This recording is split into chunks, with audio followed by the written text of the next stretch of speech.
අද අපි කතා කරන්න යන්නේ මෙහෙයුම් පද්ධති පාඩමේ ගොනු කළමනාකරණය ගැනයි.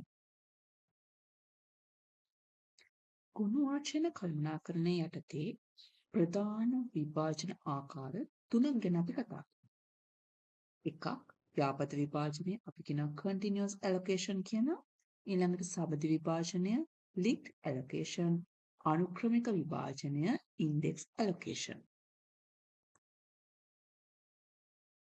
අපි මුලින්ම සලකා බලමු ව්‍යාපෘත විභාජනය. එහෙම නැත්නම් continuous allocation කියන්නේ මොකද්ද වෙන්නේ කියලා.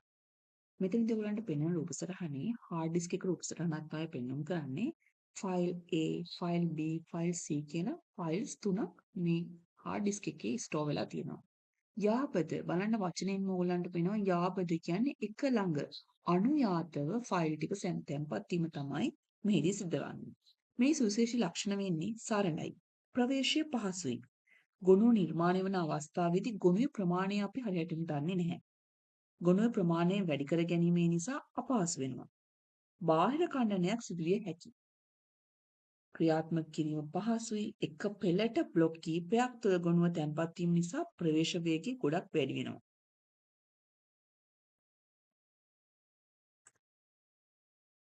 සපද විභාජනය linked allocation මෙහිදී ගොනුවක් තැන්පත් වෙන්නේ එක ළඟ නොවේ. එසේනම් ගුරුඩ තැටිය පුරා විසිරී තමයි ගොනුව තැන්පත් වෙන්නේ. ඕගලන්ට මේ රූපසටහනින් ඒ බව පැහැදිලිව හඳුනා ගන්න පුළුවන්.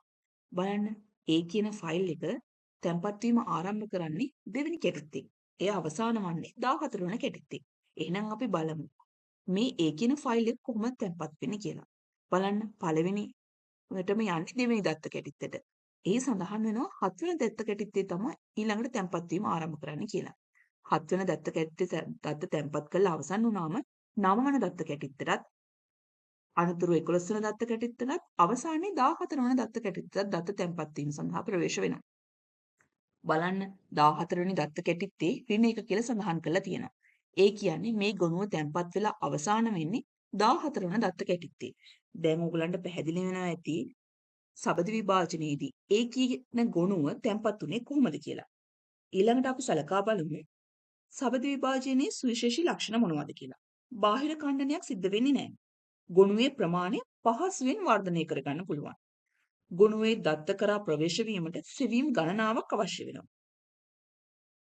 ගොනුව පහසුවෙන් ක්‍රියාත්මක කළ හැකි වෙනවා. ඛණ්ඩනීකරණය අවම වෙනවා.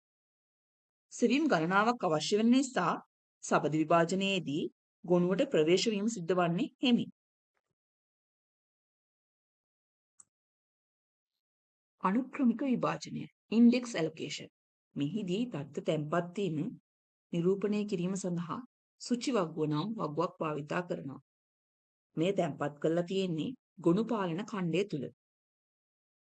ගොනුවේ අවසාන ශුන්‍ය දර්ශකයෙන් නිරූපණය කරනවා. ඕගලන්ට පේනවා ඇති ෆයිල් X කියන ෆයිල් එක ආරම්භ වෙලා තියෙන්නේ රතු පාට මේ රවුමක් දක්වලා තියෙන අන්න එතනින්. ඊළඟට මේකේ ending point එක index value එක 0 වුණාම මේකේ ending point එක. ඒ කියන්නේ මෙම ගොනුව තැන්පත් වෙලා අවසන් වෙන්නේ index එකේ value එක 0 වුණාම. මෙහිදී බාහිර ඛණ්ඩනයක් සිද්ධ වන්නේ නැහැ.